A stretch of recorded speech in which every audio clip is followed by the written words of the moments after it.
Hello, what date? What episode are we on? Seven? Maybe. Okay, well, hello, good afternoon, good morning, good evening, wherever the fuck time it is, where you are, where you're hanging out. Welcome back to Barbequeer. I am Jay Northcott, also known as Nervous Shipwreck on the internet, and overall Dom Top Daddy. Cute. I'm Alexander Jamall, also known as Cardi F. Who calls you Cardi F? Everybody. Okay. Everybody on the street. I've never heard that before. Cardi F, I'm the sibling to Cardi B. What's the F stand for? Fucking amazing. Okay.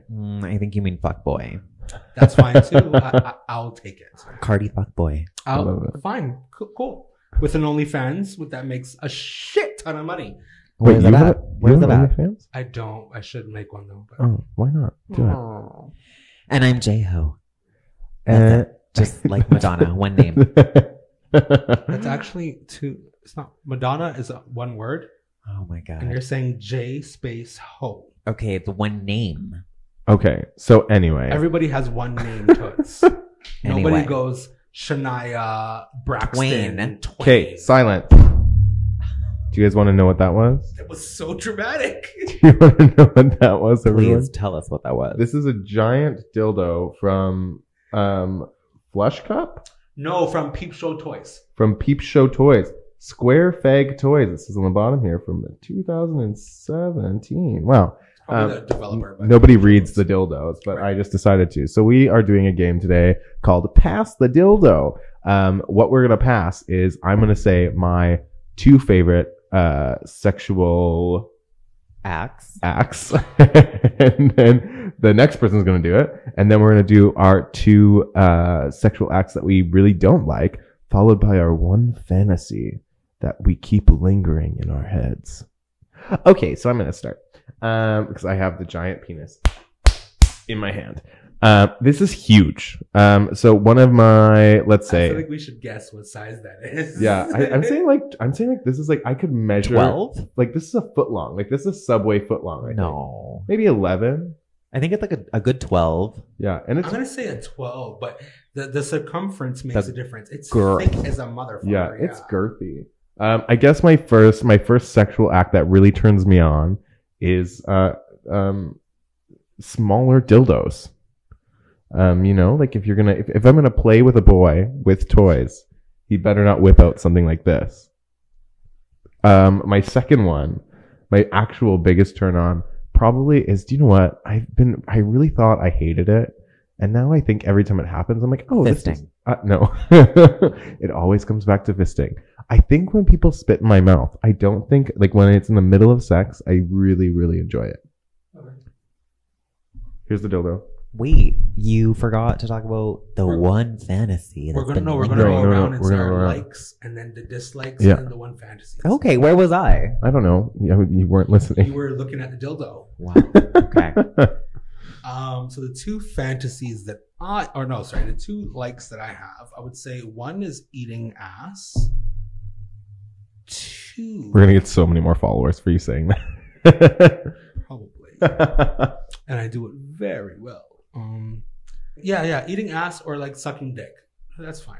Great. That works. Great. There you go. Oral. The umbrella is oral. Cool? Yeah. Yeah. Because some people will be like, that's the same thing, right? Okay, so let me just hold on to this giant ass dildo. Okay, so just so we're clear, we're only doing... Why are you squeezing it like that? Oh, sorry, reflex. We're only doing the two acts that turn us on right now. Okay. I'm going to say, for me, it's not so much of an act, but it's kind of like a thing that happens during the act. And for me, I think like when I'm getting fucked, I don't know if you guys, not you, Jamall, but Jamall's been fucked before. Okay, like once or twice. Once or twice. When you're getting fucked and like the guy has like big saggy balls and they kind of just like slap up against you. That's hot. I don't know why that is like, oh, okay, yeah. And like that feeling, I'm just like, okay, I'm turned all the way on. I love that. And then my second one is actually, I also enjoy eating ass quite a bit. So I actually don't. I really like it as well. you do? Yeah. Yeah. It's So, such a, like, Anybody wants to message barbequeer? you wouldn't think, but yeah. Wow, good for you. I know. Okay, least favorite things. I would say people who don't take care of their bottoms.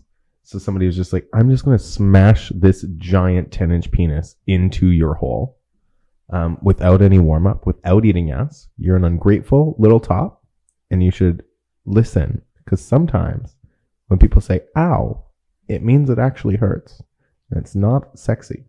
Absolutely not. And then my least favorite thing, I don't mind swallowing semen, but if you get semen on my face, like I got, like somebody came in my eye maybe like Ooh. 6 months ago, That stings. and then I like had to take an Uber home, and like my eye was so sore, and I'm like rubbing it, but like I don't want to rub semen into my eyes, so I'm like waiting to get home, and that's when I lived on the west side, so it was like a 15-minute fucking ride. Oh my god, it was Did awful. he not allow you to, like, I don't know, flush your eye out with water? No, because He was just like, please leave. well, we did it in his parking garage, so that's why. Love Oh, that. Shit. A top that can't host. Yeah. But you should never have let him come on your face in a parking garage. I know, but he brought paper towel. That's why I was like, you can't come on my face, yeah. and he was like, I brought paper towel. And I was What a like, Yeah. fucking gentleman. No, that's Yeah. fair. That's fair. I would like if once I see the paper towel, I'm like, okay, fair game. yeah. Yeah, okay, I get it. Here's the giant dick. Okay. Least favorite sexual acts. Did you not think about this at all? I didn't. I just typed Oh. questions. No, but I just mean like right, like anyway. Now you're Oh, just, as you were talking. yeah. I mean, you're quite distracted by this. penis. Least favorite sexual acts is again. I don't like swallowing semen. That's probably my least favorite, and then second least favorite would be. I don't have many. I'm very sexually fluid. Just don't like swallowing the sexual I fluids. I really don't. It's something that reminds me of like seafood and the sliminess of seafood. And I don't like seafood, so I just can't do. What about well-cooked Jamaican shrimp? You don't even like shrimp? I do like a good pepper shrimp. Okay, good. I was gonna fuck you up if you didn't. Anything that has to do with like, does that count? Like anything that has to do with like shit? Yeah, like you don't like scat play. Yeah, scat play, piss play. I mean, who really does? I mean, there are people out there. Many people. There is a demographic, but it's not large. No. I think Trixie Mattel kind of likes picture scat on play. the back of my wall says to me that it may be somewhat large, because that's a rose coming out of his anus. Anyway. You can cut that. No, I'm just kidding. Okay, pass the dick. Okay. Oh my god, you almost knocked over my drink with that giant dick. which one? Because you have like 6 drinks I in have front of 2. you. Okay, so my least favorite sexual acts, actually, I don't enjoy getting my dick sucked. And I don't know where that stems from, but it's just something I don't enjoy. Like, Can you ask why? I don't know. He's a That's no. the thing. It's like I've thought about it, and many guys have tried to. Does it hurt? What's the problem? No, nothing hurts. It's just I'm just not a fan of that. Like, but on the opposite end, like I love sucking dick, but and I'll do it for hours. Like I will suck a dick and prefer to not have actual anal, but I don't love getting my dick sucked. Is that weird? No. Not weird at all. You're not the only person that I've heard that from. I've always just wondered, like, what's the feeling like that makes you not like it? I don't know. It just doesn't do anything for me. Okay. Yeah. Is it almost just like you don't feel it? I do, but then I'm like, it just doesn't. No, it just doesn't. It's just do it. not it. No, no, It's not the She's zhuzh. not the one. no. And then going on with Jay's cum situation, I don't love cum on my body. If that, like, it's weird. I enjoy cum, but the moment it gets on my body, I'm like, this is disgusting. Give me a towel. Give me a towel. Give me a towel. But it's weird. But like, if you're doing it inside me, I'm like, yeah, just fill me up. Nice. Fill me up. Buttercup, baby, don't you let me down. Okay, let's do lightning round. Biggest fantasy. Mine is getting tied up, and then the person like by partners, and then I get tied up, and they have their way with me. Biggest fantasy. Mine is an orgy in the bushes in the middle of the daytime. Oh shit. Okay, my biggest fantasy is so lame. I just you're like love.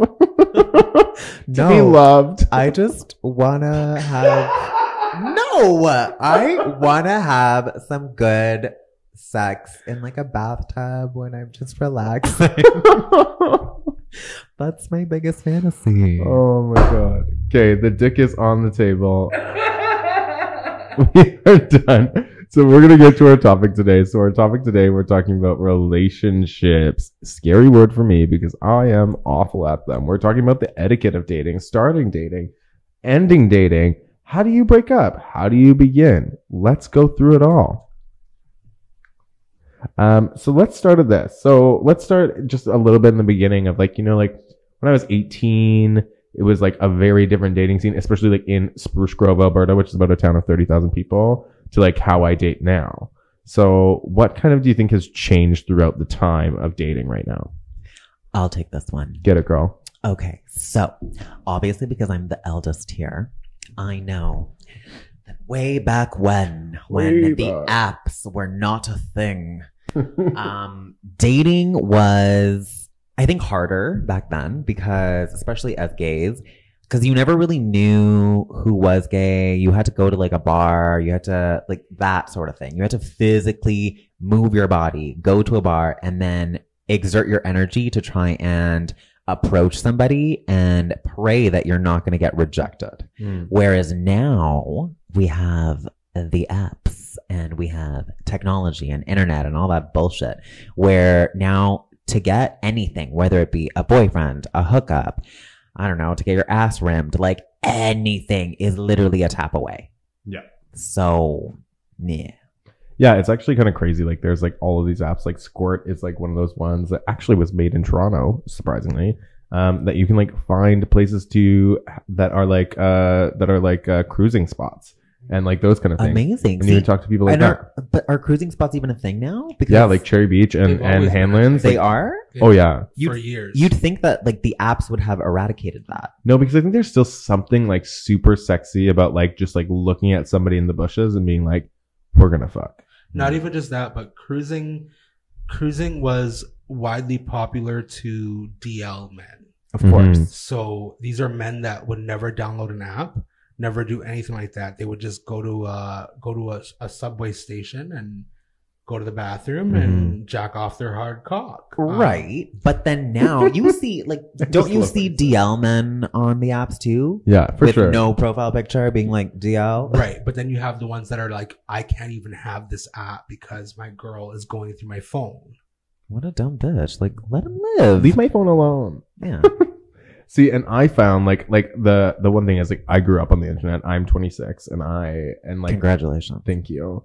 So like I grew up on the internet. There's this thing that only really happened in Western Canada. It was called Nexopia. Oh my god. The way that, okay, can I just say that my first like actual hookups were on Nexopia. From Nexopia? Yeah. And when I try, so okay, for the Eastern Canada ones that like are the Eastern Canada people or everybody else around the world that doesn't know what Nexopia is, it's basically a MySpace. Yeah. But yeah. But it was like, people like you got more views. You get like Nexopia Plus, and like you had to like code at the beginning. You had to like learn how to code to put all of your photos on the thing. Oh my god, I had so much fun. I had so many friends. But then this one guy messaged me on there, and he was like, "Hey, I was like 16 or 17. He was like, "Hey, I'm gonna kill myself tonight." And I was like, "Whoa." What? I was like, "Whoa, you can't do that." He's like, "I just need somebody to come over and like hold me so I don't kill myself." And I was like, "Okay, I'm gonna go over there." Because I'm a good fucking Christian. At this point, I was actually a Christian. So I was like, I'm a good Christian girl. I'm going to go over there I go over there, and then he was just You just went over to a stranger's house to hold them. yeah. Well, I mean, I Nobody guess was it's no home. different than I was today. I was like, and I was so naive that I was like, oh, he actually just wants me to come over and just like hold him. What he wanted was his dick sucked. So I did that, but that was the very first dick I ever sucked, and the guy is still alive. So I'm saying that's because of my mouth. Hashtag me too. What the fuck? He abused you. It's fine. No, I think it's I know people that, because that's basically what happened to me as well. Not like that. Yeah. But I mean, the first guy that I think I ever hooked up with on Nexopia was, and that was basically like the start of like the apps, is we had sex, and it was basically a transaction. He was older, and me and my friends needed beer because we were also 16. No. And I was like, look, yeah, we were talking on there like a couple days prior or whatever. And he was like, oh, like, do you want to come over? Do you want to do this? And I'm like, yeah, obviously. So then I go over and I'm like, look, if we're going to do this, I need you to get me some alcohol. And then he did. So, and then after that, like, that was the beginning of J-Ho. I love it. See, like, like my very first boy. So there's this club in Edmonton called Flash, and I met my very first boyfriend there. His name was Cody, and I loved Cody so much. I mean, he's still like a good friend of mine, which is lovely. But he like was high on ketamine on the dance floor, fucked up. We were like 18 years old, and I was like, I like saw him, and I was like, I love gingers. I have a thing for gingers, and I was like, he's so pretty. And my friend went over to him, and it was like, hey, my friend really thinks that you're cute. Do you want to talk? And then he came over and we chatted. And then the next day he didn't remember who I was when I texted him. So then we had to go on a date, and then we fell in love. So that was the only good relationship story I think I have. We love it. So that being said, Yeah. should we segue into what is the proper way to approach someone? Yeah, let's do it. Yeah. Okay. So I guess we can talk a little bit about how you would approach someone in today, right? So like without, if we didn't have the apps, if we didn't have like that way of chatting with people, how would you approach somebody at a bar? Oh, that's deep. Yeah, girl. Get it. See, originally when I read or wrote the question, I was thinking apps included, but without apps, Because it's easy on apps. All you do is like hit the tap button, or you like say like sup or looking or like hey fucker. Or you just throw them your picture. yeah. no, Right? See, I'm not that kind of guy. I'm not gonna be like, hey, what's up, and just throw you my picture. Like, I would ask you a question. You know what I mean? Like, I'm very much a gentleman in that I wish I could sense. go to the beginning of our Grindr conversation and see if that's true. I would always be like, how's your day? Or something. Yeah. Nothing like sup. Yeah. You know what I mean? I don't do that shit. Now, if we're talking about in the club, Yeah. you guys definitely got me on that one. If I had the balls to approach somebody at the club, I'd probably, knowing me, I'd just start off with buying them a drink. Nice. Or asking them, what do you like to drink? I love a person who buys me a drink. Yeah, because I'm a pussy. So for me, that's the easiest cop out. Like, what do you like to drink? Do you know what I mean? If you don't get it at that point, then you're fucked. So Mine is kind of gross, actually. Though it's not gross. It's just like such a bro-y thing to do. I think I've learned it from my cousins. Is I can't even show this on the podcast, but I go like this. I like lift up my head. I nod at them. I go, I just nod at them, and then if they nod back, or if they go like, "Hey," then I go over and I'm like, "Hey, how's it going?" I'm awkward and nervous, and they like love that. Everybody loves that I'm like a bit quirky, so like I just like really like put out my quirkiness when I first meet them. But you know that some people do that as just a sign of hello, right? What? This? Yeah. I know, but like sometimes, but you have to give them the eyes. You have to go like this, and then Oh, okay. you know, you give them the eyes. Like they know what I'm asking for. I hope so, Well, because Well, I mean, if you're at a club, you're drinking, and Yeah. then you have somebody staring at you like this, but then also nodding, like, Yeah, okay, yeah. and I don't nod more than once. I'm not like, because then they're like, you like, have a "Are you disorder. okay, and like it really, it really worked with my ex. Like my last ex-boyfriend. I looked at him at the club. We were all drunk. I saw him at the beginning of the night. I was like, this is the most beautiful man I've ever seen. He just dyed his hair blonde, and maybe I have a thing for Aryans. Maybe it's like an internal racism thing. Who knows? Absolutely. He comes downstairs. He's buying a hot dog from the hot dog stand, and I look at him and I do my nod, and he goes, "What the fuck are you even doing right now?" And that was the beginning of your love And I was story. like, "Oh, I was just trying to say hello." He was like, "Then say hi like an adult person." And I was like, "Yeah, you're right." And then we fell in love. That's probably exactly what I would have said. Like, what the fuck are you doing? What the fuck are you Chill even out doing? on that fucking ADD shit. It was Oh, we love great. What about you, J-Ho? When I would like to approach somebody in the past, when I used to go to clubs, when clubs were a thing. Rest in peace, clubs. I know. I have no problem. Like, I'm a very no shits given kind of person, especially when I get like some alcohol in me. Yeah. And I'll just go straight up to them and I'll be like, look, like, are we doing this? Are we not? Like, I'm into you. Are you into me? Like, do you want to do this? Right. You're singing. We're going to do it on the dance floor. Let's go. You're like, I'm So Into You is playing by Ariana Grande on the dance floor. Yes. Are you into me as well? Yes. Love it. Exactly. And has there ever been a moment that somebody came up to you at a bar that you were just like, this is the biggest turnoff of how you come up to somebody or try to attract me to you? I mean, for me, absolutely. In my personal experience, even though I just talked about like how I just like no shit's given go up to somebody, this is gonna sound conceited, but like I almost feel like that confidence for me comes from alcohol, obviously. Right. And also that I'm not like a complete troll. For sure. But in my experience, what I have felt is that the guys that do come up to you like that, like how I would come up to a guy, are the ones that are troll-like, for like the lack of a better word. But I'm like, no. Like, Yeah. I want like somebody better. I have the. What do you mean by troll like though? Like, okay, so let me break it down. Because I think, okay, let me be PC for just a second. I Do think it. everybody is beautiful in their own special way. Love it. But when I'm at a club and I'm drunk, I want you to be hot. Yeah. Okay? Your definition of what you are super attracted Yes, to. Yes. that is what I want. Because I want Yeah. to Mind get you, messy. I want to get crazy. You're drunk, so they may not even be your definition. But Right. anyway, Sure. keep But they going. have to be on a scale of like, they have to be at least a 6 on your scale. They have Yeah. to be at least sexy in your drunken me. states. Yeah. Right. So what I've been finding in the past is that the guys that have the uber confidence are the ones that are like the slightly weird, creepy ones that are alone Mhm. on the like the corner that nobody's talking to, and then they come up to you and like, hey, and like, you know, they start their spiel, and I'm just like, no. But I'll take Yeah. your drink though. Yeah, but I'll take the drink. I think mine is probably a little bit similar. Is I hate so much, so much when people like grab me at the club, like really grab you, or like just start grinding with you without even saying hello. I don't even care what the fuck you look like. I have a conversation with everybody. I love talking to people, which gets me in trouble sometimes, but I like love talking to everybody. So I was like, it's fine if you come and talk to me.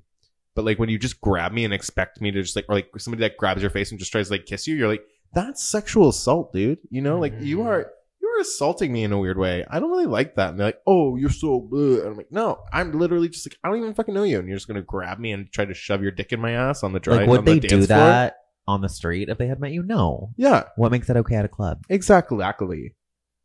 Yeah, I think mine's the same thing. Mine is definitely someone who is touchy-feely when we're first just introducing ourselves. I don't care whether it's you are touching my shoulders, touching my back, touching my ass, touching my legs. Mhm. If I don't know you, why the fuck are you touching me? Exactly. Second thing would be just someone who is a little bit too straightforward in terms of like they're immediately trying to take that conversation from a bar conversation to like a sexual conversation. And it's like, we're just here at a bar. And it's like, all of a sudden this is turned into Grindr. Like Right. that shit for me is a turn off. Like at least gauge where this conversation is going prior to, yeah. Yeah, I think it's weird when, I think this applies to everything in life. I think you really have to read the room. So like Yes. even in a club, if you're in a group with your friends and all of your friends are loud and rambunctious and whatever and obnoxious and like, you know that you can just go up to them and be like, look, we gonna fuck or not? And they're probably gonna give you a yes or no. If that one person that you're interested in is in like a group of like, you know, those people that just like kind of stand there with like their drinks, they like don't really do anything and they're just like listening to the music, whatever. If you go straight up to them and you're like, okay, look, like I'm really confident and like I want you, chances are they're probably gonna be like, ew, like get away from us. It changes their vibe too quickly, right? Exactly. You're changing the vibe way too quickly. So I think a good kind of just thing to keep in mind is you really have to read the room, read the group of friends as well. Like if you're trying to approach somebody and if you find them hot, like you can get a lot of information from the people that they hang out with and from the group that they're with.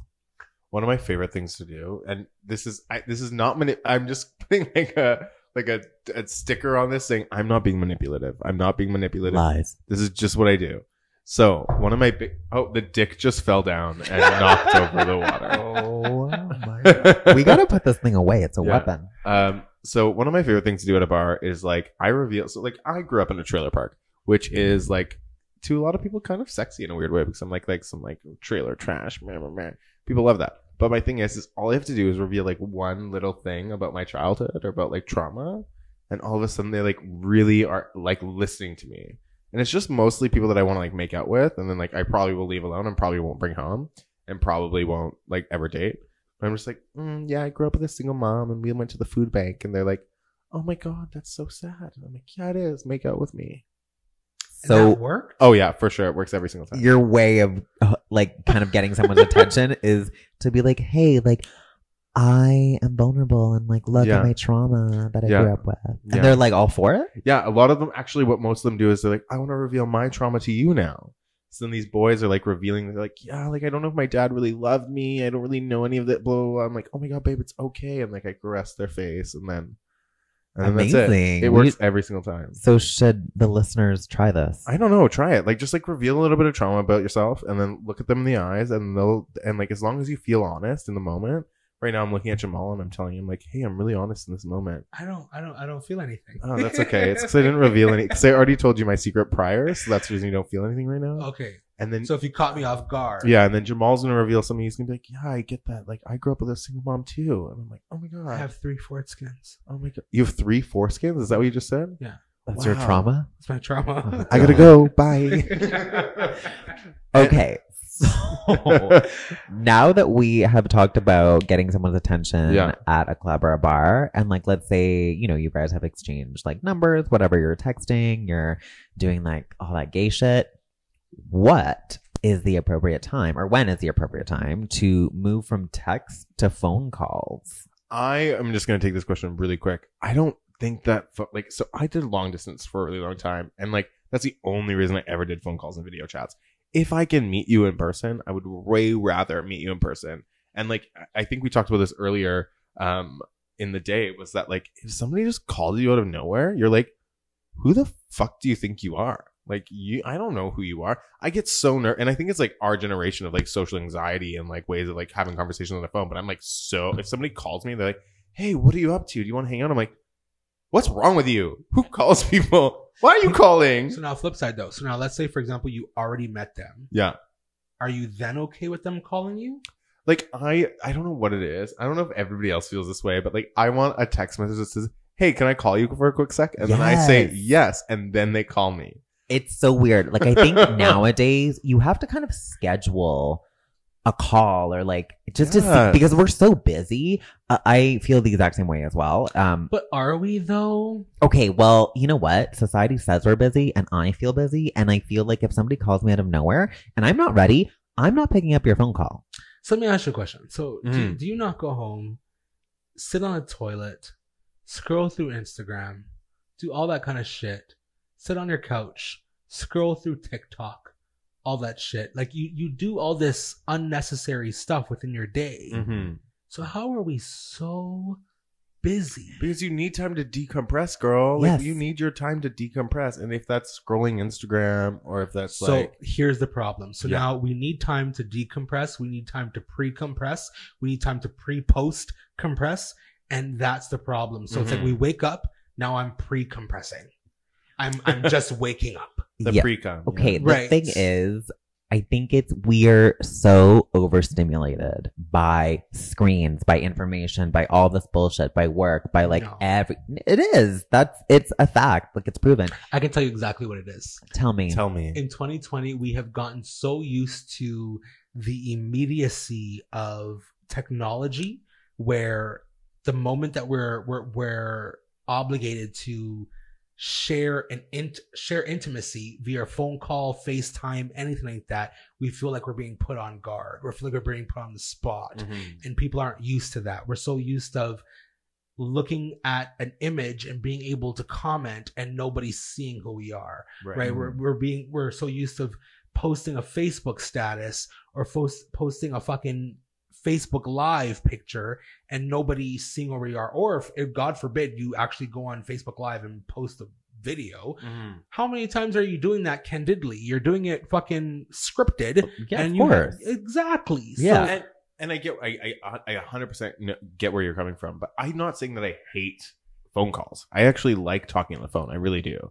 I like talking, like me and my ex used to talk, like we had to talk every single day, right? And it was like we were on video time, like we like did Duo or fucking FaceTime or whatever. I have a Samsung. I'm super sorry, so I do Duo. And nobody knows what that is because nobody has Never a heard of Samsung. it. I know, it's so embarrassing. And we like that was lovely. You know, I talked to my friend Chanel on the phone like once a week, and it's super lovely. I talked to my granddad on the phone, but the only person that doesn't text me before they call me is my grandfather because he doesn't know how to text. Everybody else is like, "Hey, you busy?" I'm like, "No. Do you want to chat?" They're like, "Yeah, girl." And I go, "For sure, let's do it." And then I'm fine with it. It's just like when my phone's randomly vibrating, and I'm like, "What the fuck? This isn't a 1-800 number. It's my new boyfriend." I'm like, "What do you want? What happened?" And because I feel like sometimes phone calls now feel like an emergency. I get it. So let me just kind of give you a hypothetical. Okay. Because I get everything you guys are saying. It's kind of intruding. You could be taking a shit and someone's calling you, right? But now, isn't there something romantic about just being home and all of a sudden your boyfriend knocks on your door Yeah. unannounced? No. Oh my God. No. No. Really? Yeah. I don't. For me, I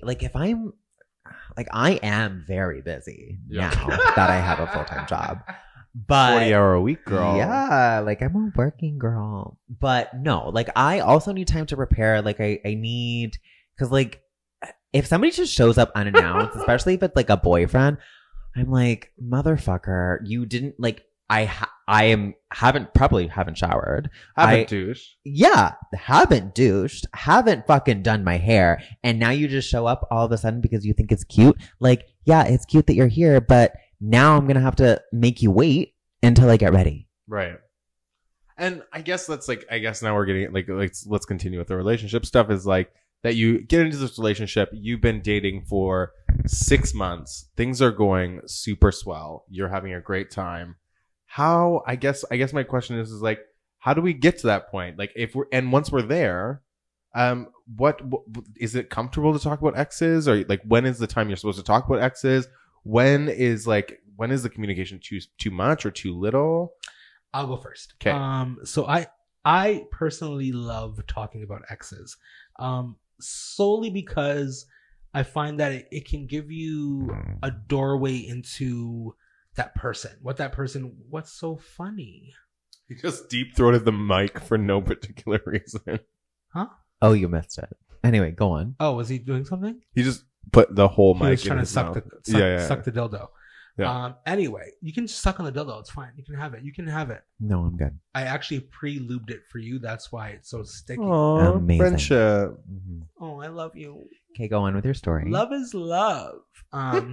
So where was I going with this? So You love talking about exes. yes, because it gives you a gateway into who that person is, what that person has went through in their relationship, what kind of growth they've had, things like that. So it's like not even just that, but if the person's a trash bag, you can tell just by the way they answer, like, oh, so why did you guys break up? Yeah. Do you know what I mean? And I agree with that so much because I didn't see the red flags with my ex, Mhm. which were like he was dating somebody for 3 years. They lived together. and they have no friends in common anymore. They don't talk to each other. Mhm. They don't like, and it's fine that they don't talk to each other, but it's like they just decide, like, nothing really bad from what I heard. He never talked about any of his exes. But I'm like, you lived with somebody for 3 years. That's a huge thing in your life. That's 10. He's 30. That's 10% of your life. Mhm. And he's like, and he like never talked about it. And then he just like cut this person right out of his life after. I was like, I didn't even know the dude's name. You know, like you asked, you oh, for sure, inquired, and he yeah. just, And I think his name was like, I think he told me once, like a Dylan name or a Daryl or something like that, something with a D. But it was like he like was just like the only thing he ever said was like that when he moved out from the house, he had to tell his parents that he needed to move back in, and they asked why, and because he wasn't really super out to his parents, and he was like, you fucking know why? It's because I was seeing a boy and I was living with him, and now I need to live with you. He was like, that was the only thing he ever talked about. But I was like, they have no friends in common. And then all of a sudden, all of his friends just like, when we broke up, like all deleted me off Facebook, all deleted me off Instagram. Like he like has a vendetta against his exes. That was just me getting out some trauma. cute. Thanks. I don't think that talking about exes is something that I really want to hear. I mean, we can talk about it maybe in the beginning, very brief, like, oh, like what happened with your ex? I mean, like the most recent ex, I want to say, because then that gives you a little bit of context, like we just said.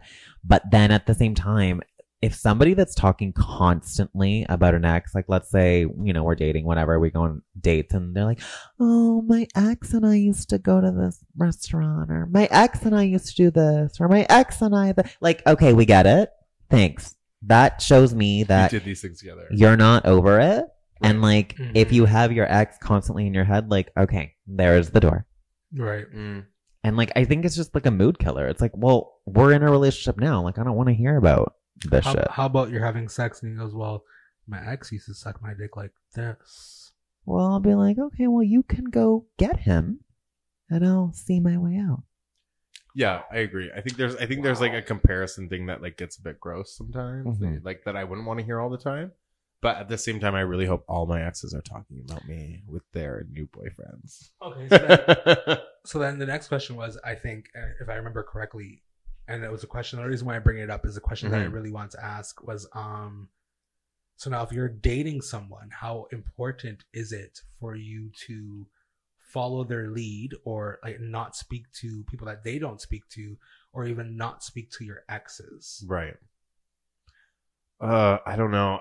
Like the thing is a lot of my exes are still my friends. Yeah. So like I can't really separate that. Like the only one that's not my friend is like the last two, because one looks like Macaulay Culkin and was just a piece of shit. And then the other one hates me because I'm just better than him. Wait, so he's not your friend because he looks like Macaulay Culkin? No, he just has a lot of trauma, and like he just doesn't want to like Macaulay Culkin. Like Macaulay Culkin. Nice. Like he for sure would have started a pizza band. Like, you know, like if he knew how to play an instrument, he for sure would have started a pizza band. And the other one just hates me because he's Serbian, and Serbians hate everyone. Of course. But then the rest of them, like the 3 or 4 other ones, I'm still like, friend that hates me, but okay. Yeah, see, Serbians just hate people. That's the reason they started a war. Just kidding. Please take that out, or don't. It was just a joke. Everyone. It was a joke. It was just a joke. Get over it. Fucking 2020. It's 2020. Get over it. But I'm friends with them, so I don't know what I would do if I had a boyfriend that was like very controlling in that way of being like you, like micromanage. I don't think I would ever date somebody who wanted to micromanage my relationships with people. Well, I think it's all circumstantial for sure, because it really depends. Like, what if, like, let's say your boyfriend has been friends with these people for so long, like, let's say they're childhood friends, and for whatever reason, maybe you don't get along with them. You're not gonna, as a new boyfriend, just come in and be like, well, I don't want you to talk to these people. Like, first of all, you seem like a little cunt. Yeah. And you can't be dictating who he talks to, because you're a new person in his life. So I think you have to be very careful. If it's maybe somebody that you both have met around the same time as a new couple, and maybe you don't like them, then yeah, like I have no problem telling my boyfriend or whoever I'm seeing that, like, you know what, I'm not really like a big fan of them. And then I fully expect the guy that I'm dating to fully back me up and be like, you know what, you're right. See, I'm weird with that. So I'm a little bit petty. So Virgos. Yeah. So I wouldn't tell you like, oh no, I don't like them. I'm You gonna wouldn't. no, I'm gonna hint. I'm gonna hint it like, oh yeah, like that person is not my cup of tea. Mm-hmm. Just kind of throw it out there. And my expectation now is that you are going to stop talking to them, right? Yeah, like you're my partner. You better fucking get it, or something's wrong. But I'm not gonna be like, don't stop, like don't talk to them. Yeah, like it's something. It's weird because you don't want to be. You also don't want to be the one person that's like, "Hey, like, how you doing?" But hey, can you stop talking to that person? I Like, hate you- that bitch. Yeah, like you don't want to be that person. So I kind of get where you're coming from, but I think we can both agree that like, if whoever we're dating at the time, you expect them to also back you the fuck up with. If you are not feeling somebody, but at the same time, like I said, it's circumstantial. Like, it can't just be somebody that they have like a ton of what's the word? History with. Such a big She word. has a half a glass of wine and she Oh. can't remember the word history. Such a big word. Let's move forward to communication. Communication, I think, is such an important part of a relationship that I am quite awful at. And I don't know why. I just don't care. You know, I like want to communicate with you when I'm in the same room with you, but I don't really want to communicate with you. I'm not really good at texting. I'll text you in like 2 days. You've noticed in our WhatsApp, like I'm not present. I'm like there once in a while. It's like just my thing. I read things and then I know that I'm not gonna like continue to do that. But I guess like communication, from what I've been told, is the most important thing in a relationship. How are you guys at communicating in a relationship? Do you have any advice for anybody listening with communication? How am I at communicating? So I think I'm amazing at communicating for the simple fact that I am willing to go through it all. Do you know what I mean? I feel like a bad communicator is someone that only wants to communicate when it's easy, when it's good, or when it's simplistic. Whereas me, if I'm communicating with you, it can be an argument. It can be a screaming match, but the point is that we are going to say what we need to say, and we are going to move forward from it. Now, am I good with communication? Sometimes. Sometimes I'll be very mature. Sometimes I may say things that I don't mean to say, right? But that's a part of communication, right? And to me, the only downfall when it comes to communication is channeling out, right? Walking away, saying that this is not for me, or brushing things under the rug, things like that. So for me, it's like, I don't care if you want to stab me in the throat vocally, stab me in the fucking throat, say what you got to say. And then if you didn't mean it, later on, we can discuss that and get over that and see, was that intentional, or were you just trying to push my buttons? Right. And then go from there, right? At the end of the day, if we are a couple, then none of this stuff should be off the table. So yeah, I think I'm a fucking brilliant communicator because I'm fucking amazing again. Okay, let's calm down. I mean, me and J-Ho both like thought about dating you at one point, or maybe did see you or something like that. We just talked mostly over Grindr and text message. I think everyone thought about dating me, and then they were like, "Yo, this guy's way too wise and way too woke." Okay, crazy. Yeah, we went with wise. Yeah, wise. That was the thing. That was what we agreed. Crazy. Yeah. Woke. But the thing was like, you are an over communicator. There's nothing wrong with that. There's nothing wrong. Wait. No. The question I'm not judging you. I'm just letting you know. I don't know. This is my own drama. You know, you love communicating. You're like, hey, are you still there? Hey, what's up? Hey, girl. Hey, wait. Are you there? Oh my It's God. been 33 minutes and you haven't messaged me back. First of all, the question was about ourselves. Right, you're right. I shouldn't. I'm just putting that on you. And then wait, in my defense, so again, one of the last boys that I dated did tell me that I was fucking a little bit clingy. Sorry, he did tell me that I was a little bit clingy, and I channeled that a little bit. I looked at that a little bit. I'm not putting my mouth on the microphone, but I can if you want me to. J-Ho? So, thank you. I agree with what you said to a certain extent. I'm gonna step out and get some wine, but you can keep talking because I don't There you care. I don't care what you have to say. Oh, we love to hear that. I don't care what you do. Because you're a horrible communicator. Excuse me, I'm an amazing communicator, at least in my mind. You're doing a horrible job at it right now. I like to We need tell to myself, stop attacking each other right You now. suck. You're fat and you suck. Oh my God. You're a fat whore. Anyway. We need to You're getting wine. So I like to think that I am a good communicator, and I do believe that communication is very key to making any sort of relationship work. In terms of like if anything goes wrong or whatever, like I am so known for just like I hate saying or when I'm in the moment, and if I say something that I don't mean, like that doesn't work for me. So And I agree so much. I will usually like kind of exit the conversation, calm down, cool down, whatever. And then I've been told in the past that like that kind of seems as like I don't care. Right. But I do care. I care enough that I don't want to say something that I'm going to truly regret. Right. Like you care so much that you don't, and you know yourself that you're going to say something that will probably affect them in a way that or say something you don't mean, or say it in a way that makes them feel so shitty. Absolutely. And I like, agree with you. I'm cunty. Yeah, me too. I'm a mean girl. Yeah. I'm a mean girl. When I was in high school, this girl anyway, long story short, I hated her. I made all of the grade 10s. I was in grade 12. Whenever they passed her in the hallway, they went, ugh!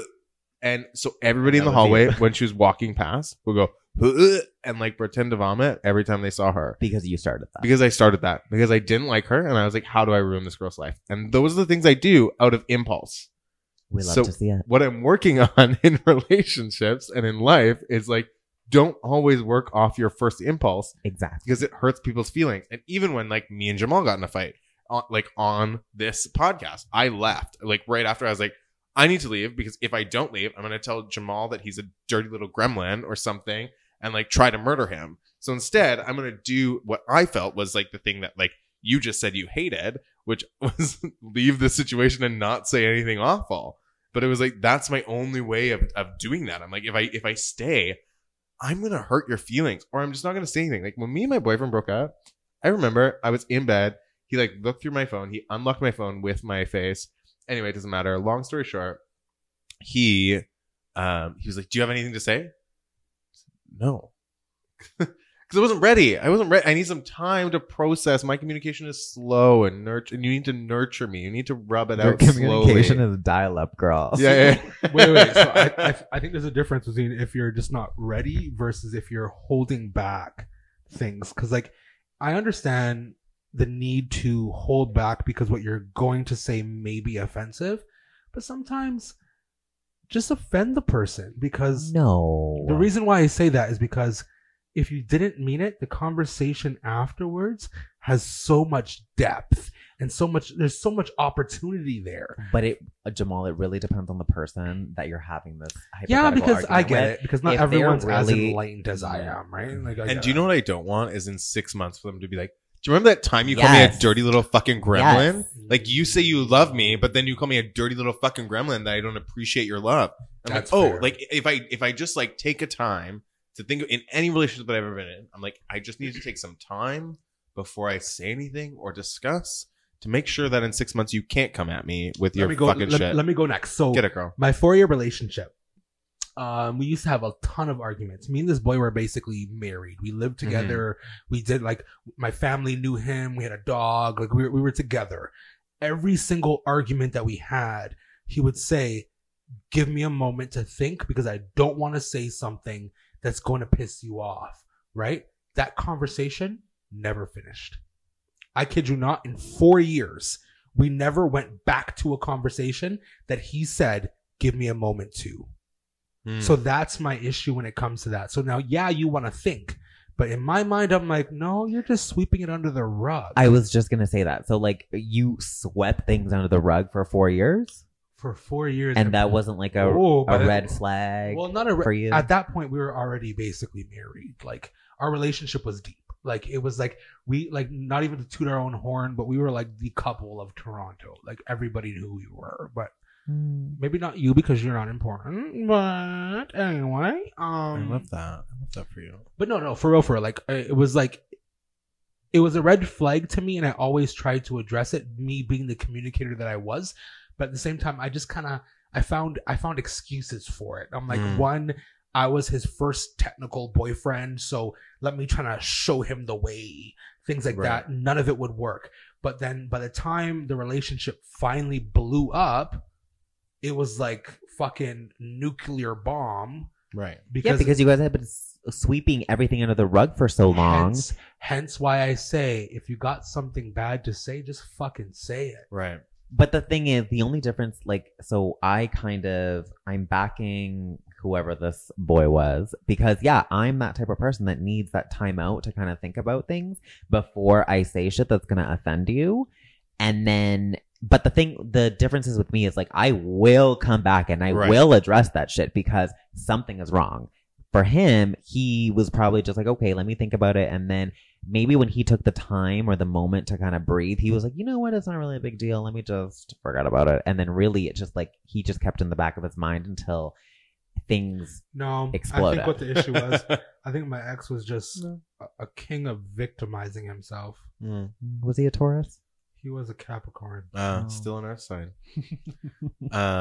Okay, so let's go into social media. I think social media right now in our day and age in dating is very pertinent. I know that both of you have very thirsty Instagrams. Oh my god! I yeah. also, yeah. My Instagram. I think. When was the last time you you posted a photo of yourself on your Instagram that you didn't have a shirt on? Or that you did have a shirt on. My Instagram is full of photography. And you with your shirt off. Okay, but that's every gay's Instagram. I'm not saying it's wrong. I'm not saying Maybe it's on wrong. my lives. I'm not saying it's wrong, Jamall. Maybe on my Jamall, lives. don't be hurt. On Look my at us lives. communicating right now. Mind you, but I haven't posted on my lives in months since Right. COVID. All I'm saying Give me some credit. is if here. anybody right now, I feel very attacked. if anybody scrolls Jamall Alexander's Instagram right now, you will find photos of other people and himself shirtless. There's nothing wrong with that. I also have a lot of shirtless photos. I also you have a more lot than of shirtless. Yeah, I have a full naked photo on there. Yeah. J-Ho just posted a photo the other day of you like kind of like leaned over, and it was cute. It was a cute moment. And yeah, we love you it. look great. You look great, right? So the thing, it's great. It's a great photo. All I'm saying is that one of my exes, like my last ex, always had this thing talking about like how he felt like I paid more attention to Instagram and to my people online than I did. Like I was good at communicating with them, but I wasn't good at communicating with him. Okay. So Instagram kind of like adds this third person, or like Instagram, Facebook, like Snapchat adds this kind of like third person into your relationship, this like social media platform, especially when you have like followers on it that you're trying to like do these things for and blah, blah, blah, blah. And impress and get that like instant gratification. Absolutely. And the reason people follow you is because they think you're pretty, or they think that like they're attracted to you. Right. And that's all very vain. Yeah, for sure. For sure. It's very surface, but there's something about it that I love social media. So I guess my question for you guys is, how has social media affected your dating life or your relationships? How has it affected us? Your relationships and you, like, but it has to be in the context of a relationship. Like, has it ever affected your relationship? How you're actually, yes. I was gonna say no, but so when I was in that 4-year relationship and I finally got fit, I became a thought. I became an Instagram whore, and that's when if you remember back a couple episodes ago, I said I had an Instagram named Jamall King 1, and that one was like Thoughtisha, like every post. Thoughtisha. Like every post was me just like, I kid you not, dancing to fucking shit half naked, things like that. And I was pretty fucking popular. I had thousands upon thousands of followers. Mm-hmm. My ex didn't like it, but for me it was kind of just, it was liberating. It was like, I finally got my fitness together and let me just celebrate for myself. So of course, yeah, you're going to have the DMs come in. But now that's when the relationship gets affected, because those DMs are what's going to hurt your relationship. Right. Because how you handle those DMs is kind of the gray area. Do you know what I mean? So like sometimes you can be like, hello, entertain, quote unquote, a fan, quote unquote, just be nice. Mm-hmm. Do you know what I mean? And your partner may see it as you're being flirtatious, or you're giving them too much attention. And that was my case. So eventually I got tired of this persona, and I was like, you know what? This is not doing anything for my life and not doing anything for my relationship. and I ended up deleting the Instagram, which I hate because I'm like, this is before all those like the thoughts for making money off of Instagram. Right. So I'm like, if I would have kept that bitch, I could have made so much money. You could have. I could have been Kim Kardashian. We won't go that far. No. Trust me, I'm going that far. What about you? You never Jill? know. So yes, social media has affected my relationships in the past. I think this is many years ago, like when Instagram first kind of came out, and they had, remember, where you could kind of see like who you liked and who you like, all that shit. So I remember I dated this guy briefly, and he would kind of like creep my shit, and like obviously we all follow like those gay accounts where like the shirtless guys, like whatever, like it's just you know, maybe some people use them as like gym motivation, some people just like to see the images, whatever, it's fine. And like obviously like for me in social media, like sometimes I'm not even looking at the picture and I'm tapping to like it. It's just like, it's just kind of like okay, whatever, I'm passing the time. But he would go in and be like, oh, well, you like this and this and this guy's picture. Like, what's going on? And I'm like, dude, like, it's not that deep. Right.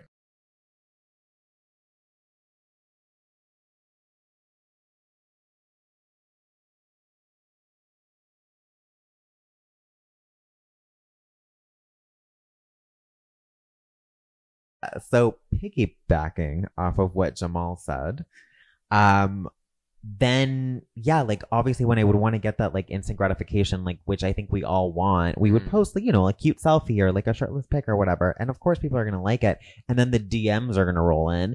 And I think when things kind of start to get into like that bad area, I know exactly what you're talking when about. you entertain it, because you can get those DMs, no problem, whatever. That's up to whoever's sending them. But if you choose to engage and then be like, oh, hey, and then send other pictures and then do this and then do that, and then they're DMing you more and more and like that sort of thing, that to me, that's emotionally cheating. Right. Like, and I agree.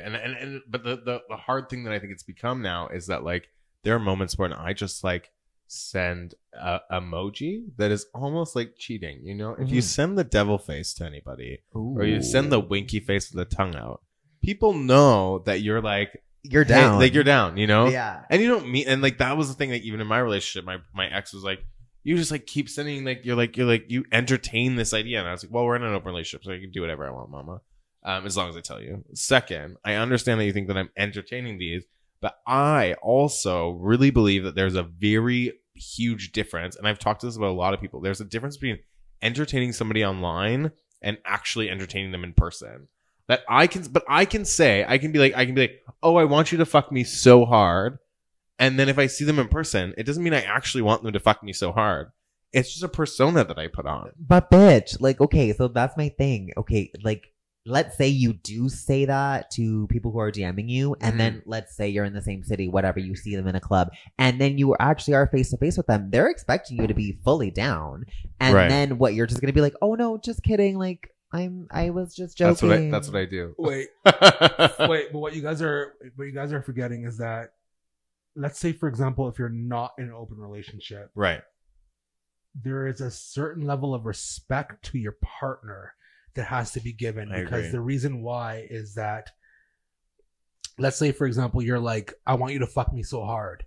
That person that didn't know that you were in an open relationship now finds out that you are in a relationship, and now they're telling all their friends, oh, he's with that guy, but he told me that he wanted me to fuck him so hard. So now that's just going to go around the city, and then your boyfriend's going to look like an idiot. Because realistically speaking, it's not open, or if it is open, he didn't know about it. Right. And I have friends that have had that trouble with, like, one of my friends was bottoming and my other friend was topping, and they've been in a relationship for like 9 months. And when the bottom was like, I don't think I can do this right now without taking a shower really quick, like getting prepared. The guy was like, okay, cool. So he gets hard and starts sending photos and videos of him on Snapchat jerking off to other people while his boyfriend is douching. Getting ready. And like, I have a problem with that. And like, I also have a problem. Like, I'm like, that is a bit too much, you know? Unless it's just like sure, maybe you're just like getting hard and getting ready, but at the same time, like you are literally somebody's telling you what to do or telling you what they think is hot on Snapchat, and then you're continuing to send those things. Like, to me, that's cheating. And they were in a close relationship. So let me ask you a question. So now, if that person has a brand to maintain, does it make a difference? Very. Like, if they're a porn star? Or even just I'm not even going to go Just as like far social as media. saying, yeah, because porn star nowadays that's one thing. But now every socialite does porn. So now if they even have 30,000 followers on Instagram, they have an OnlyFans. So now, is it different? I don't know, because like I always said that to my partners that like I don't have 1 million followers. I have fucking like 1,700.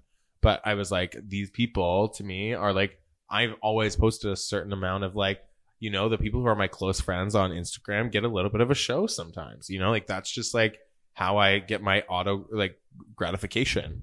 And why are you giving me that face? Because the way you explained it was cute. Auto gratification. Yeah. And it's not in a bad way. It's just in a way that like I know that I get a different type of intimacy from it's not even intimacy. Like it's like a dose of serotonin. Like, yeah. You get it like instantly. You're just like, oh, you know what? Somebody thinks I'm really cute. And your boyfriend can say that you're pretty every single day, and eventually you're just like, yeah, whatever. I know. Mm-hmm. Like I know you think I'm pretty, or else you wouldn't fucking be with me. But like when a stranger or like a random person, or even like somebody that tells you that they want you to like start buying their clothes so you can become a fucking like brand ambassador for them, you're like, oh my god, they took the time to do that, which is like so stupid. They don't actually care. They want you to buy their products, but it still like makes you feel good for 2 seconds. Mm-hmm. And that's the thing. And like, I remember my boyfriend used to always be like, oh, are you looking at how many likes you got on that photo that you posted today? I was like, yeah, I am looking at how many likes I got today. Because when I get over 300 or 400 likes on a photo, I feel very fucking proud of myself. Makes me feel very good. That shit's annoying to me. So don't tell me that it's wrong. Yeah, it's fucking 2020. We all look at the likes. I don't care if you have 5 followers, 10, 25,000. We're all looking at how many likes we get. But how many questions do you feel like you have left? Because I have one question I want to insert, but we're getting to the hour mark, and I feel like people need to go to their beds or kind of jack off or I have 2. Okay, so then I just want to insert this one question. So now, how would you guys feel about dating a sex worker? I would do it. I think because we kind of talked about this in our porn episode, is that like I'm very much like I have no issue with it. I'm like, if whatever you are doing is bringing money home and feeding daddy, that's me, because I'm a dom top daddy. I don't know if you guys knew that. I'm a dom top daddy now. Could you know that they had sex in the day for work and then have sex with them later on that night? Yeah. Nice. Okay. J-Ho? No. I'm gonna decline. Only just because like I'm very emotional and I don't think I could probably handle that. Really do look like a crier. I don't cry. I'm just like, I have a lot of feelings, but I don't cry. Actually, I think the last time I cried was years and years ago. Cute. But no, like I would have a problem with knowing that they were, you know, fucking around with like whatever. And even though, yeah, it's for money, sure, whatever, or it's just like strictly work, or it's not like, you know, they're in a relationship with them, but like when they come home to me, I'm just like, well, that's all I can think about. Right. So it's not gonna work for me. Who did you fist this morning? Yeah. Right. Yeah, I get that. See, I asked because like that again, that same 4-year relationship that I had, maybe about last year, we kind of mended our ways, and we had a conversation about potentially talking again, seeing if there was something fixable there. Right. And then I had said to somebody that at the time I didn't know was his friend, that I couldn't mend the ways. Why? Because I'm not down to date someone who is an escort. Right. You was an escort? When I was dating my ex was the holiest Christian of them all. Only afterwards was he like, you know what? This No, only afterwards. Jamall really fucked me up. I'm gonna go become an escort. Mind you, so many people have said that. But anyway, but no. So his excuse was that he wanted to move to Toronto. He lived in a suburb, and it was too hard to find a job. And he was doing drag, and it was so much easier for him to be an escort in drag. So he started being an escort in drag, and he's still an escort in drag. So I had a conversation with someone. I'm like, no, like, as much like I still love the boy. I was with the boy for 4 years. Like, Right. I'm not in love with him, but I still love the boy. If you punched him in the face, I would kill you. Nice. Simple as that. Good to know. So I had this conversation with somebody, and they went back and told him that I said that because of his current lifestyle, I could never date him again. And he kind of ridiculed me, like, what do you mean? Like, blah, blah, blah, blah, blah. And I'm like, realistically speaking, like, I'm sitting here, I'm making a pension, I'm doing all my shit, like, and you're doing sex work. So how I look at it is, I'm like, what's your plan when you are 65? I don't care that you're doing sex work. Right. For me, it's like, have a longevity plan. Right. That to me is attractive. Mm-hmm. Do you know what I mean? Like, if Me I'm too, because I'm an artist, so I need somebody who has a long-term Yeah, plan because I can't like, have one. if I'm sitting here thinking about retirement, Yeah. God forbid you're thinking about your fucking young age, like before your wrinkles kick in, right? So, but he ridiculed me to the point where we don't speak anymore. Like, zip nada. Like, he told me, do not contact me again, all that jazz. So I just wanted to ask that Do you question. want me to fist him? He feels way too good for life because now he's in the ballroom scene and he's getting his life, and the whole ballroom scene thinks he's the shit. Fuck, I need to know who this is. You have to tell me after. I mean, I will give her that stunning drag queen. Loves that. Okay, let's get into the two last questions. We're gonna do them kind of as a like spitfire fire round really quick. We're just gonna see. So I want to talk about compromise in relationships and what that means in certain ways, because I think there's two separate things. I think there's some partners that ask for compromise and some that ask for change. And for me, I found a lot of the time I had, like, my last partner was expecting me to change, and there was no compromise. It was just like, you need to change your ways. So how do you deal with that in a relationship? How do you deal with like both of them in both ways of like compromising and changing? Like, how much do you compromise? How much do you change? How much do you develop together? I'm going to take this one because I'm the only one in a relationship here. Yes, you are. I failed at compromising. I'm in a relationship. Oh, yeah, with your hand? My dog. Anyways. So, compromise. I really think it is something that is very important. And I think, again, I'm going to sound like a fucking broken record, but it is circumstantial. Like, the younger you are, the more, like, the easier it is to compromise because you don't really have things set in stone. You don't have, let's say, a life just yet. You don't have a career. You don't have, XYZ. But the older you are, the more things that you kind of have in motion. Like, obviously people have like long-term jobs and they are planning for, like we said, like retirement, and they're planning for the future. And like, when those things are kind of looming overhead, it's hard to compromise because, again, that's also going to change the whole dynamic. Right. That being said, I think you need to have some sort of compromise. Even if it's just, for example, let's say, I think we talked about this last time, where it's like, if you don't like something and then your partner likes something, just give it a shot. Like, right. You do it once or twice. It may not be your cup of tea, but at least you attempted it. You tried it. Where it's like, the opposite part of that is like, if you're just like, oh, you know what? No, I know I'm not into that and I'm not going to do that. And you have to change. Like, that's not going to make for a lasting relationship. No, and I would agree with you. I think that there has to be some sort of compromise, and there also has to be a lot of understanding in that point, right? Like, for me, my communication is not, like, I'm not the best communicator in the entire world. You need to understand that, like, I've given you, now that we talked about phone calls, I've given you the option now that you can just fucking call me, and I probably will answer. We'll see. Most days I'll answer. But the thing is like, I'm not a big texter. I don't text extravagantly. I hate texting somebody for more than 15 minutes. Like, I'm like, if I can't get it out in like 1 or 2 text messages, then I'm like, I don't really want to do this anymore. So all I'm saying is, like, I tell people, hey, kind of like these are the ground plans. These are kind of how I work as an individual. And I think some people like are like, oh yeah, but I can change that. I can change you. And that's where I get really pissed off in relationships. It's like, I used to date people that were like drug addicts, school, like high school dropouts, these kind of things. And I was like, I can change them. I can make them better. And like, that was the worst choice of my entire life to ever try to fucking change somebody. They might develop as a person. We're like, I'm in my 20s. How old are you? 30. Anyway. So I'm in my 20s. So I'm still developing. I'm still like a young little Hold baby. the phone, bitch. My mic was off. You are not going to do me like that. You're 29 and a half? 22. Anyway. Okay, so Yeah. yes.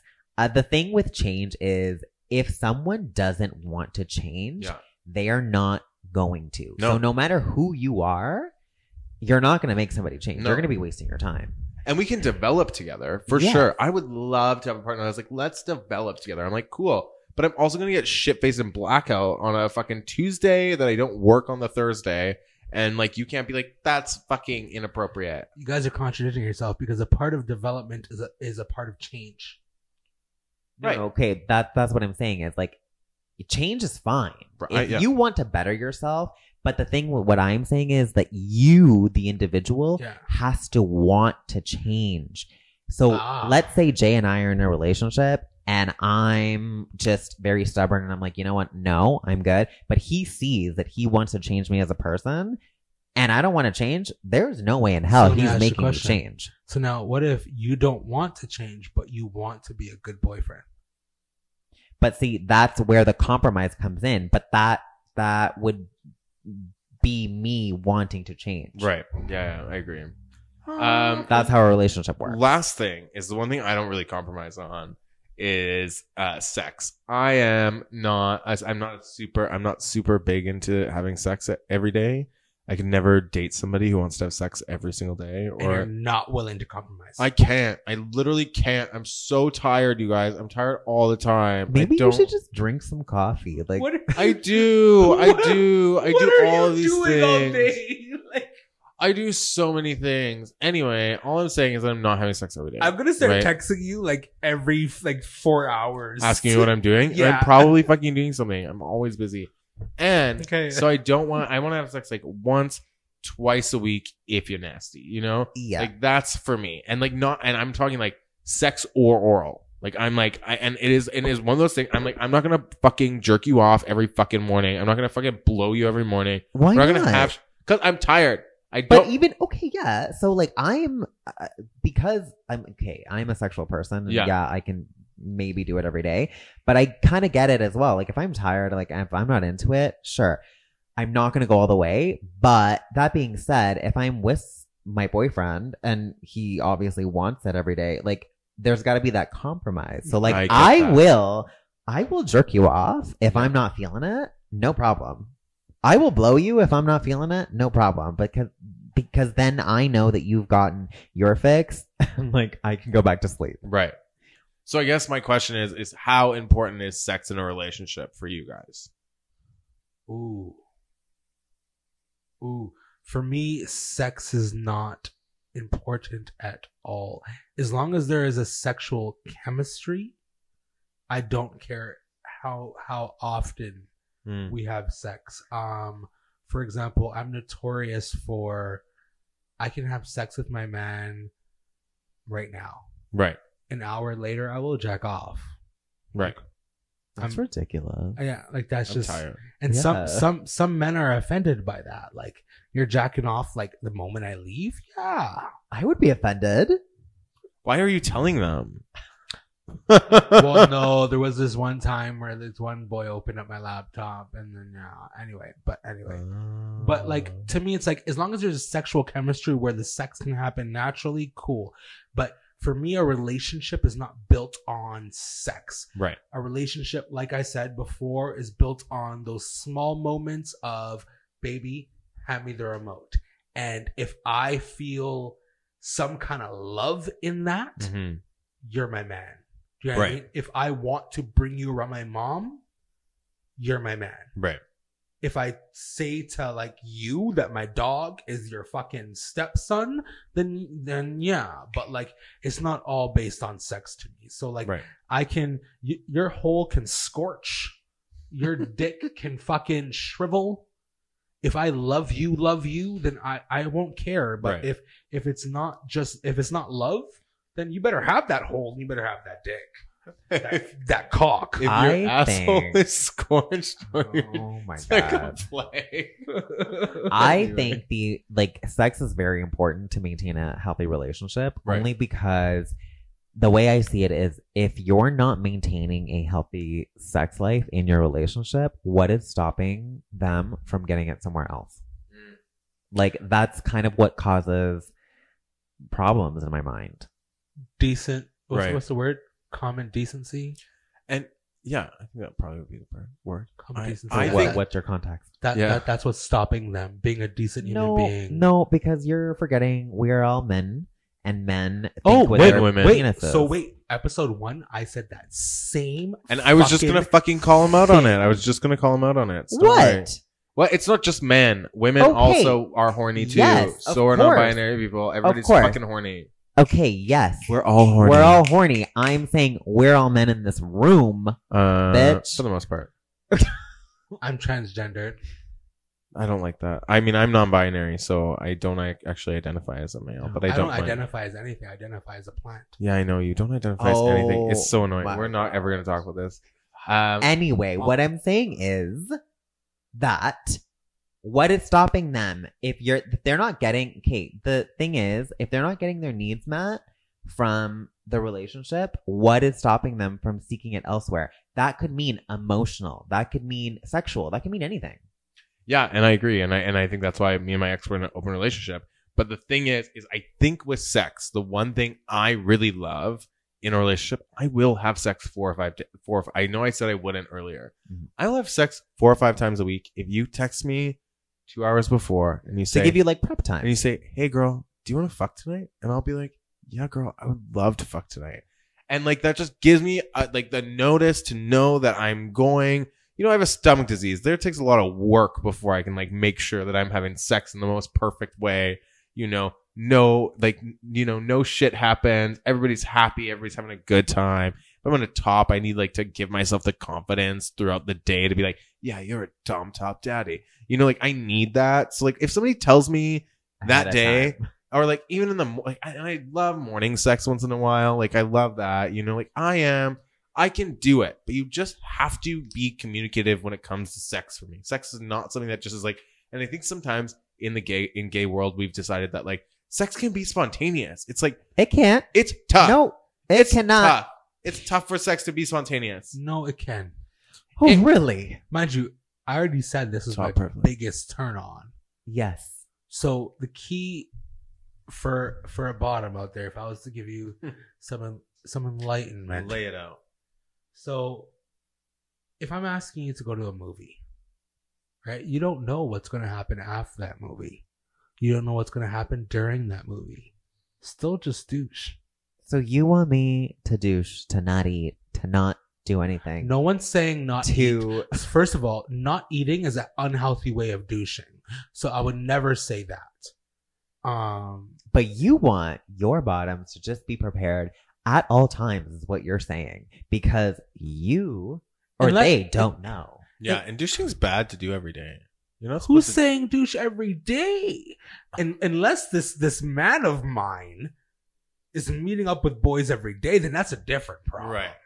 That's a different problem. But if I haven't seen him all week, and I'm like, hey, let's go to the movie, which is coincidentally enough close to my house, you might want to douche. So make sure if you're ever going to date Jamall to get out your Google Maps to make sure that everything is super close, and that if it is to his house, that means just you're like probably me, going I'm to gonna fuck. douche too, just in case you're about a Aw. friend, and that's it. Like you never know, right? You're a Like, good girl. I love that. I love that. life is full of mysteries. You better douche. Anyway. You better douche.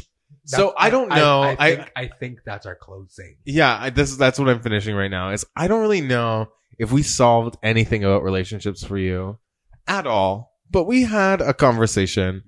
And all I want to say is that thank you so much. do you know what? Relationships are about conversation, communication, and Compromise. compromise. Whoa. I love you guys so much because you guys were so close to my 3 C's. So I have these 3 C's on life and relationships, and you guys are very, very close Sing to them. it. Cox. Cocks, cock rings. I'm just kidding. Just kidding. So I always said that when you embark on a relationship or even a relationship with friends, it doesn't matter if it's a relationship with your family, your lover, anything. And I kid you not, I'm not joking. Mm-hmm. This is my 3 C's when it comes to any relationships that you're embarking on. And you guys are very, very close to it. So I just want to throw it out there. Do it. It's communication, compromise, commitment. Mm. Done. Yes. I love it. I love it. And if we didn't leave you with anything besides that, then that's beautiful. I hope you guys really enjoyed listening to us at Barberqueer. My name is Jay Northcott. You can find me at Nervous Shipwreck on all of my social medias. I'm Alexander Jamall. I think my Instagram is Alexander Jamall with 2 L's, not 1, because I am an artist and I decided to throw that L in there. And I'm J-Ho, and you can find me at Decent People, Decent PPL. PPL. Don't forget that PPL because people. Do you think we can all do it together? Do you think we can do our last tagline right now all together?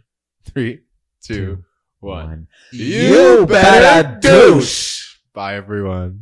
Bye. Holla. Go suck a dick. Go suck a dick. Or just eat some ass.